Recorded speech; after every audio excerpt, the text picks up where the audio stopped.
Today I wanted to cover the absolute basics of crocheting.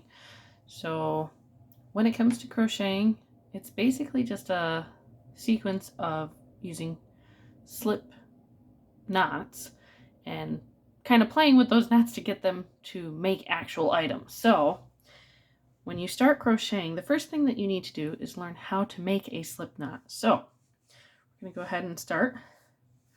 So you're going to need some yarn, and eventually you'll want a crochet hook. My preferred size is a size H or 5mm, but you can use pretty much any size crochet hook for just this particular part of the basics. Once you have that figured out, then you'll go into what types of yarn and what gauges of yarn and what types of hooks go well with that. And anyways, that's later on down the road. So today you just need yarn, hook. That's it. So when you have your yarn, go ahead and lay it straight like that. And then you're gonna just kind of drag that one over so that you have a loop. So this piece is on top, comes all the way around, and it goes under there.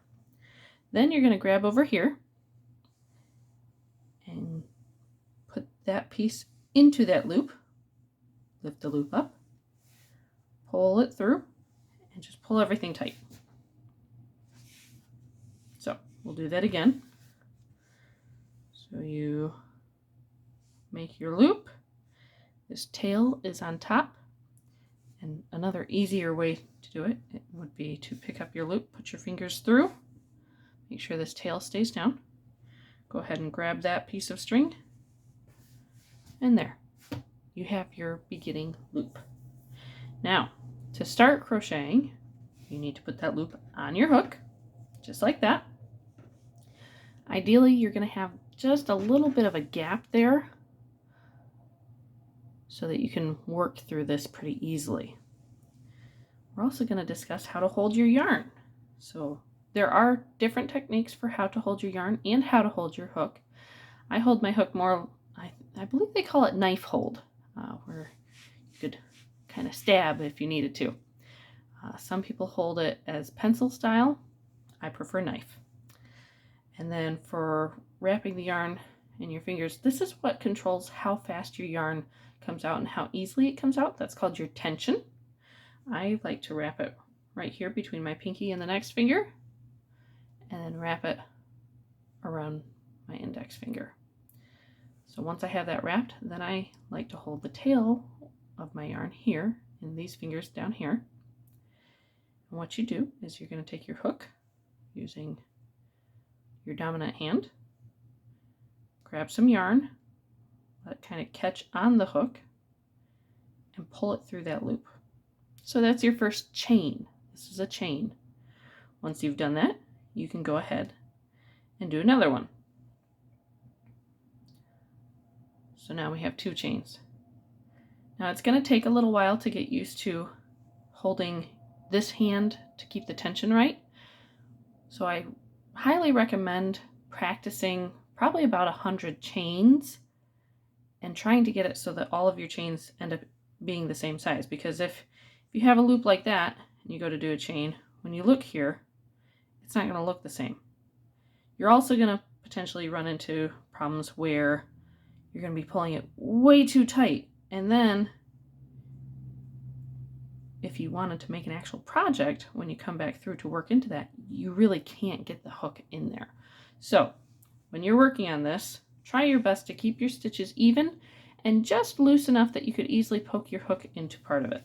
So I'm going to go ahead and do a chain of 80 because I'm using it for a project in a little bit, but that'll give you an idea of how it should look. So we're on 3, 4, 5, 6, 7, 8, 9, 10, 11, 12, 13, 14, 15, 16, 17, 18, 19, 20, 21, 22, 23, 24, 25, 26, 27, 28, 29, 30.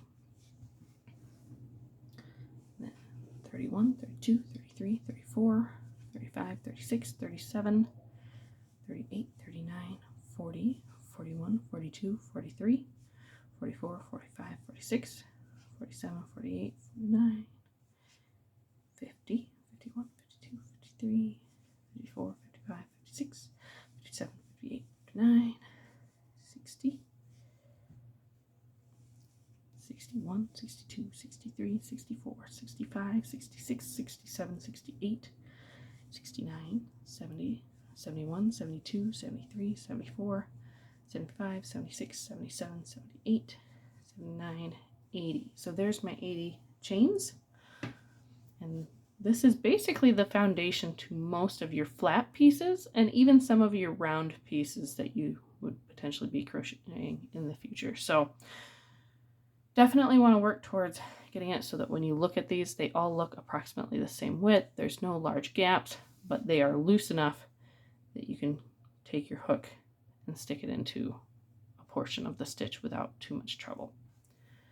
So that is it for making a slip stitch making a slip knot and making a row of chains. If you have any questions, feel free to comment, or if there's something else you want to see in my crochet basics, feel free to let me know of that as well. Thanks for watching.